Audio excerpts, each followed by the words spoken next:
Al Falah university के ओखला स्थित office पर पहुंची क्राइम ब्रांच की टीम, सर्च ऑपरेशन जारी। दिल्ली ब्लास्ट केस में एनआईए का एक्शन। पठानकोट से doctor rice Ahmad Bhatt arrest किए गए। व्हाइट मेडिकल कॉलेज में तैनात था डॉक्टर रईस। ब्लास्ट के मुख्य आरोपी उमर के संपर्क में था डॉक्टर रईस। अल-फलाह यूनिवर्सिटी से कनेक्शन। अनंतनाग के दैलगाम का रहने वाला डॉक्टर रईस। स्पेशल सेल ने 2 डॉक्टर्स को हिरासत में लिया। दोनों डॉक्टर्स अल-फलाह यूनिवर्सिटी के। ब्लास्ट वाले दिन एक डॉक्टर दिल्ली में मौजूद था। दिल्ली ब्लास्ट मामले में स्पेशल सेल की एंटी टेरर यूनिट ने एफआईआर दर्ज की। आपराधिक षड्यंत्र रचने की धाराओं में केस दर्ज। दिल्ली ब्लास्ट केस में एफएसएल की जांच में बड़ा खुलासा। फॉरेंसिक टीम को मौके से पतले तार ब्लास्ट करने के लिए फ्यूल ऑयल के साथ डेटोनेटर्स टाइमर्स बरामद हुआ। सूत्रों के मुताबिक डॉक्टर उमर मोहम्मद बम बनाने में एक्सपर्ट था। उमर ने अमोनियम नाइट्रेट में फ्यूल ऑयल और ट्रांसफार्मर ऑयल मिलाकर विस्फोटक तैयार किया था। दिल्ली ब्लास्ट से जुड़ा नया वीडियो सामने आया। धमाके के बाद हिल गया था Lal Qila metro station. Underground metro station में मची थी अफरा तफरी। दुकानों पर रखा सामान हिलता दिखा। जमीन के 40 फीट नीचे तक था धमाके का असर। लाल किले के पास हुए धमाके के बाद वहां पड़े मलबे और क्षतिग्रस्त गाड़ियों को हटाया जा रहा है। दिल्ली पुलिस की टीम क्रेन की मदद से क्षतिग्रस्त गाड़ियों को घटनास्थल से हटा रही है। आगे की जांच के लिए गाड़ियों को अभी सुरक्षित रखा जाएगा। एफएसएल की टीम जांच के लिए मौके से सारे सबूत इकट्ठा कर चुकी है। दिल्ली धमाके में इस्तेमाल कार को लेकर बड़ा खुलासा। फरीदाबाद के कार डीलर से 2 लाख में नकद खरीदी गई थी i20 car. Naugam police station blast में बड़ा खुलासा। विस्फोटकों को डिफ्यूज करने के दौरान ब्लास्ट हुआ। डॉक्टर मुजम्मिल ने बताई थी विस्फोटकों की लोकेशन। खुलासे के बाद कुल 120 विस्फोटक बरामद हुए। 8 विस्फोटक डिफ्यूज होने थे, तभी अचानक धमाका हुआ। पुलिस और एफएसएल की टीम के कई सदस्य इसकी चपेट में आए। धमाका इतना जोरदार था कि 30 किलोमीटर दूर तक सुनाई दी आवाज। ब्लास्ट के बाद मौके पर एसडीआरएफ की टीम ने रेस्क्यू ऑपरेशन चलाया। नौगाम धमाके पर डीजीपी नलिन प्रभात का बयान। कहा, थाने में धमाका हुआ, साजिश नहीं, हादसा था। स्टेशन के बाहर अमोनियम नाइट्रेट रखा था। सैंपलिंग के दौरान धमाका हुआ। डीजीपी नलिन प्रभात ने कहा, सैंपलिंग प्रक्रिया 2 दिन से चल रही थी। किसकी गलती से धमाका हुआ, अभी जांच की जा रही है। डीजीपी ने कहा, ब्लास्ट में एफएसएल टीम के 3 कर्मचारियों की मौत हुई है। 1 SIA staff, 2 crime scene photographer, 2 revenue अधिकारी की भी मौत। नौगाम पुलिस स्टेशन ब्लास्ट मामले पर गृह मंत्रालय का बयान। संयुक्त सचिव प्रशांत लोखंडे ने कहा, नौगाम की घटना एक हादसा है। फरीदाबाद से जब्त विस्फोटक थाने में फटने से हादसा। गृह मंत्रालय ने कहा, विस्फोटक का सैंपल लेने के दौरान धमाका हुआ। 2 दिन से सैंपलिंग की प्रक्रिया चल रही थी। आगे की जांच जारी। नौगाम थाना ब्लास्ट हादसे पर सीएम उमर अब्दुल्ला ने दुख जताया। मृतकों के परिजनों के प्रति संवेदना व्यक्त की। घायलों के जल्द स्वस्थ होने की प्रार्थना की। वाराणसी में एनएसजी कमांडोज ने गंगा के बीचों बीच मॉक ड्रिल की। आतंकी तैयारियों का जायजा लेने के लिए अभ्यास किया। कमांडोज ने एक क्रूज पर की मॉक ड्रिल। हेलीकॉप्टर से उतरते नजर आए जवान। बिहार चुनाव में जीत के बाद बैठकों का नया दौर शुरू हुआ। जेडीयू नेता संजय झा और ललन सिंह सीएम आवास पहुंचे। बिहार चुनाव में प्रचंड जीत मिलने पर नेता संजय झा ने कहा, यह बिहार के गौरव को पुनर्स्थापित करने का पल है। जनता से किया हर एक वादा पूरा करेंगे। चिराग पासवान पटना में सीएम आवास पहुंचे। चुनाव में एनडीए की लैंडस्लाइड विक्ट्री मिलने पर सीएम नीतीश से मुलाकात कर उन्हें बधाई दी। चिराग पासवान ने कहा, ऐतिहासिक जीत के लिए सीएम नीतीश को बधाई। ये जीत सभी दलों के ईमानदार समर्थन के बिना हासिल नहीं हो सकती थी। बिहार में प्रचंड जीत के बाद पीएम मोदी ने बीजेपी मुख्यालय में कार्यकर्ताओं के साथ जश्न मनाया। मंच तक गमछा हिलाते पहुंचे प्रधानमंत्री। कहा, बिहार के लोगों ने गर्व उड़ा दिया। मंच पर पीएम मोदी को मखाने की माला पहनाई गई। कार्यकर्ताओं ने लगाए मोदी मोदी के नारे। पीएम मोदी ने अपने संबोधन की शुरुआत में जय छठी मैया के नारे से की। कहा, विपक्षी पार्टियों ने छठ जैसे महान पर्व का अपमान किया। पीएम मोदी ने कहा, जंगलराज वालों ने एमवाय को तुष्टीकरण वाला फॉर्मूला बनाया था और आज एमवाय मतलब महिला और युवा है। अपने संबोधन में पीएम मोदी ने महागठबंधन पर हमला बोला। कहा, बिहार में अब कभी कट्टा सरकार नहीं आएगी। लोगों ने विकसित और समृद्ध बिहार के लिए मतदान किया। पीएम मोदी ने कहा, बिहार ने बंगाल में बीजेपी की विजय का रास्ता बनाया। बिहार से बहकर गंगा बंगाल जाती है और पश्चिम बंगाल का जंगल राज हम खत्म करेंगे। गृह मंत्री अमित शाह ने बिहार की जीत को पॉलिटिक्स ऑफ परफॉर्मेंस बताया। कहा, जंगल राज वालों को लूटने का मौका नहीं मिला। बिहार ने पूरे देश का मूड बता दिया। बिहार की बंपर जीत पर जेपी नड्डा का बयान। कहा, जंगल राज भ्रष्टाचार को जनता ने नकारा। सुशासन और विकास पर मोहर लगाई। राजनाथ सिंह ने बिहार की जीत को ऐतिहासिक बताया। कहा, इस जीत में सीएम नीतीश कुमार का पूरा योगदान। एनडीए के बहुमत का आंकड़ा पार करने पर ललन सिंह ने कहा, नीतीश कुमार टाइगर हैं। लोगों ने उनके नेतृत्व और उनके काम पर मोहर लगाई है। बिहार चुनाव में बंपर जीत पर जीतन राम मांझी ने कहा, बिहार के अच्छे दिन आए हैं। आने वाले 5 साल में बिहार की दिशा और दशा दोनों ही बदल जाएगी।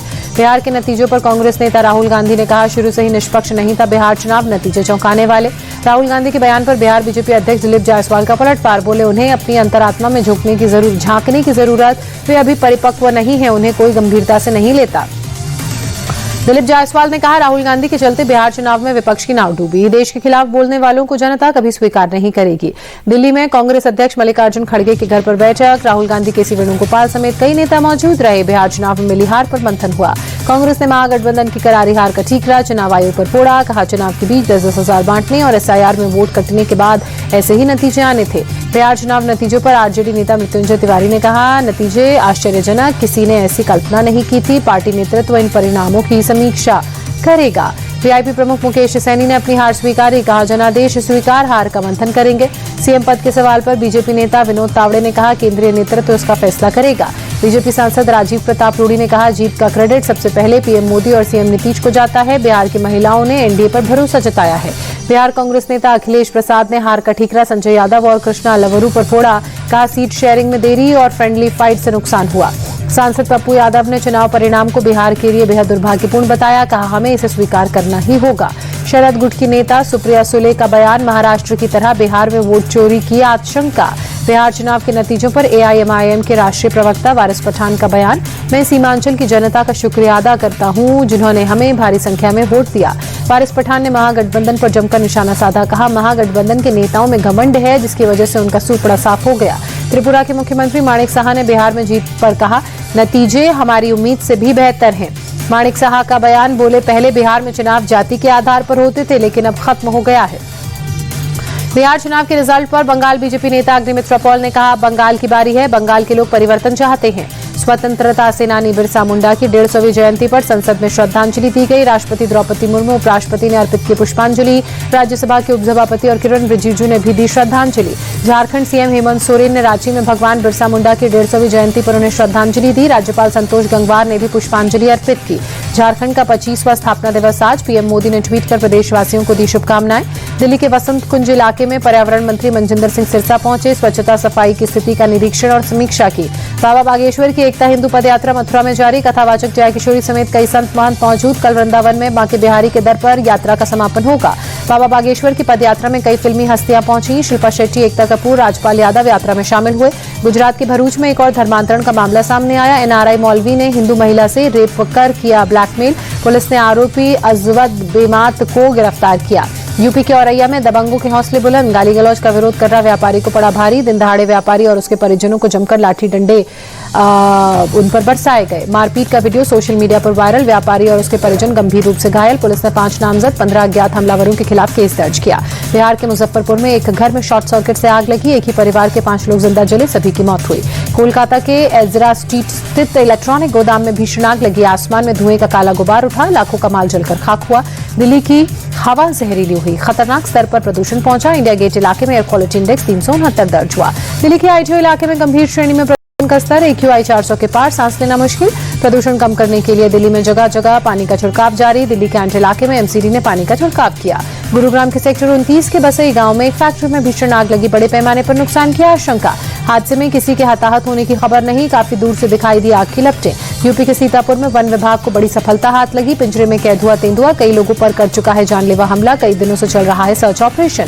आंध्र प्रदेश में 1 लाख करोड़ रुपए का निवेश करेगा अडानी ग्रुप। विशाखापट्टनम में टेक पार्क बनाएगी कंपनी। पोर्टर, सीमेंट, एनर्जी और एडवांस मैन्युफैक्चरिंग के लिए भी निवेश होगा।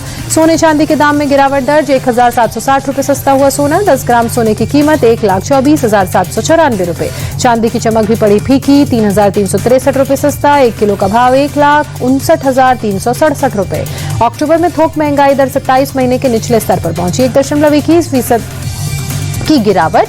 खाद्य पदार्थों की कीमतों में गिरावट बनी मुख्य वजह।